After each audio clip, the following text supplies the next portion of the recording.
একটা বিশাল খবর, ভেনেজুয়েলার প্রেসিডেন্ট আটক, আর এর পেছনে নাকি মার্কিন যুক্তরাষ্ট্র। ভাবা যায়, একজন প্রাক্তন মার্কিন প্রেসিডেন্ট নিজেই এই দাবিটা করেছেন, আর তাতেই পুরো বিশ্বে তোলপাড় শুরু হয়ে গেছে। তো চলুন আমরা একটু তলিয়ে দেখি ঠিক কি ঘটেছে আর এর প্রভাবটা আসলে কত দূর যেতে পারে। তো প্রথমেই যে প্রশ্নটা মাথায় আসে সেটা হলো কেন মার্কিন যুক্তরাষ্ট্রের মতো একটা সুপার পাওয়ার হঠাৎ করে ভেনেজুয়েলার ওপর হামলা চালাবে কেন? এই একটা প্রশ্নই কিন্তু এখনকার আন্তর্জাতিক রাজনীতির সবচেয়ে বড় আলোচনার বিষয়।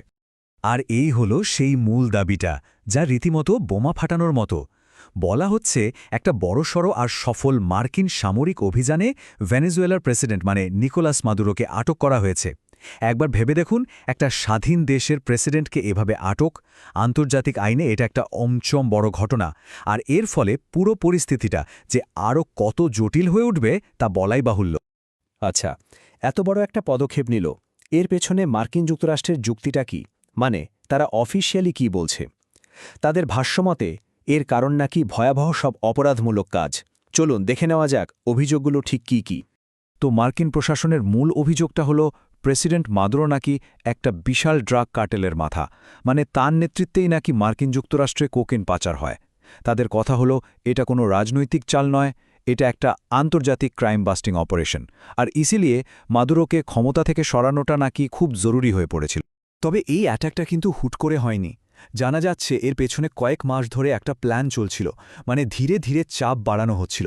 প্রথমে ভেনেজুয়েলার উপকূলের কাছে নিজেদের মিলিটারি প্রেজেন্স বাড়ানো হলো, তারপর তাদের নৌবাহিনীর জাহাজে অ্যাটাক করা হলো, আর শেষে তেল ট্যাঙ্কার থেকে শুরু করে সবকিছু জব্দ করে অর্থনৈতিকভাবে দেশটাকে একেবারে পঙ্গু করে দেওয়ার চেষ্টা করা হয়েছে।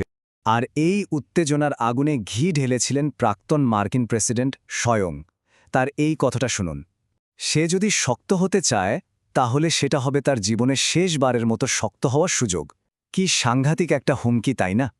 এটা থেকেই পরিষ্কার বোঝা যায় যে পর্দার আড়ালে আসলে কতটা হার্ডলাইন নেওয়া হয়েছিল। কিন্তু সব গল্পেরই তো দুটো দিক থাকে, তাই না? মার্কিন যুক্তরাষ্ট্র যা বলছে, ভেনেজুয়েলা কিন্তু তার পুরোপুরি উল্টো কথা বলছে। তাদের ভাষ্যটা শুনলে মনে হবে আসল গল্পটা মাদক নিয়ে নয়, একেবারেই অন্য কিছু। ভেনেজুয়েলা সরাসরি বলছে এই মাদকের গল্পটা একটা সাজানো নাটক, একটা অজুহাত। তাদের মতে আসল উদ্দেশ্য একটাই, দেশের বিশাল তেলের ভাণ্ডার দখল করা। তাহলে দেখুন পরিস্থিতিটা কোথায় গিয়ে দাঁড়িয়েছে।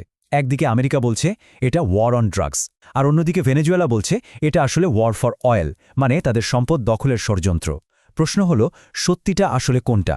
আচ্ছা, একটা জিনিস খেয়াল করেছেন, ভেনেজুয়েলা নিয়ে যখনই কথা হয় ঘুরে ফিরে তেলের প্রসঙ্গটা চলে আসে। কেন কেন এই তেল এত গুরুত্বপূর্ণ? এর উত্তরটা লুকিয়ে আছে এই দুই দেশের কয়েক দশকের পুরনো আর বেশ জটিল একটা সম্পর্কের ইতিহাসে। ব্যাপারটা বুঝতে হলে আগে জানতে হবে ভেনেজুয়েলার মাটির নিচে আসলে কি আছে। শুনলে অবাক হতে হয়, তাদের কাছে আছে পৃথিবীর সবচেয়ে বড় প্রমাণিত তেলের রিজার্ভ। হ্যাঁ, সৌদি আরবের থেকেও বেশি। আর এই একটা কারণে কিন্তু ভেনেজুয়েলা বিশ্ব রাজনীতির দাবার ছকে এত গুরুত্বপূর্ণ একটা ঘুঁটি। আর এই তেল নিয়ে লড়াইটা কিন্তু আজকের নয়, দশকের পর দশক ধরে চলছে। ধরুন ১৯৭৬ সালে ভেনেজুয়েলা তাদের পুরো তেল ইন্ডাস্ট্রিকে জাতীয়করণ করে নিল। এরপর হুগো শাভেজের আমলে একজন মোবল কোনোকো ফিলিপসের মতো বড় বড় মার্কিন কোম্পানিগুলোকে দেশ থেকে বের করে দেওয়া হলো। আর এখন ট্রাম্পের সময় এসে সেই তেলের উপর নিয়ন্ত্রণ ফিরে পাওয়ার চেষ্টাটাই যেন চূড়ান্ত পর্যায়ে পৌঁছেছে। মার্কিন প্রশাসনের ভেতরের মনোভাবটা কেমন তা ট্রাম্পের এক প্রাক্তন উপদেষ্টা স্টিফেন মিলারের একটা কথাতেই পরিষ্কার হয়ে যায়। তিনি বলেছিলেন, ভেনেজুয়েলা এটা মার্কিন যুক্তরাষ্ট্রের কাছ থেকে চুরি করেছে, আমেরিকার সম্পদ চুরির ইতিহাসে সবচেয়ে বড় ঘটনা। তারা মনে করে এই তেলটা আসলে তাদেরই, যেটা চুরি হয়ে গেছে। এই মালিকানার ধারণাটাই কিন্তু পুরো সংঘাতের মূল। তো ইতিহাস তো জানা গেল, কিন্তু প্রশ্ন হল, এই যে এতদিনের লড়াই, এর শেষটা কোথায়? এর চূড়ান্ত পুরস্কারটাই বা কী? চলুন এবার এই নাটকের শেষ পর্বে গিয়ে দেখি আসলে কি কি ঝুঁকির মুখে আছে আর এর প্রভাব কতদূর গড়াতে পারে। তাহলে সব মিলিয়ে মূল ব্যাপারটা কি দাঁড়ালো? মাদুরোকে যদি সত্যি আটক করা হয়ে থাকে, তাহলে পৃথিবীর সবচেয়ে বড় তেলের ভাণ্ডারের নিয়ন্ত্রণ এখন কার হাতে যাবে তা নিয়ে একটা বিশাল অনিশ্চয়তা তৈরি হয়েছে। আর এর চাবিকাঠি যার হাতেই যাক না কেন, তার ওপরই নির্ভর করছে সারা বিশ্বের এনার্জি মার্কেটের ভবিষ্যৎ। আর এখানেই আমরা এসে পৌঁছাই আমাদের শেষ এবং সবচেয়ে বড় প্রশ্নটায়। দশকের পর দশক ধরে চলা এই তেলযুদ্ধের শেষে ভেনেজুয়েলার এই বিশাল সম্পদের মালিকানা কি এবার পাকাপাকিভাবে বদলে যেতে চলেছে? এর উত্তরটা হয়তো সময়ই বলে দেবে।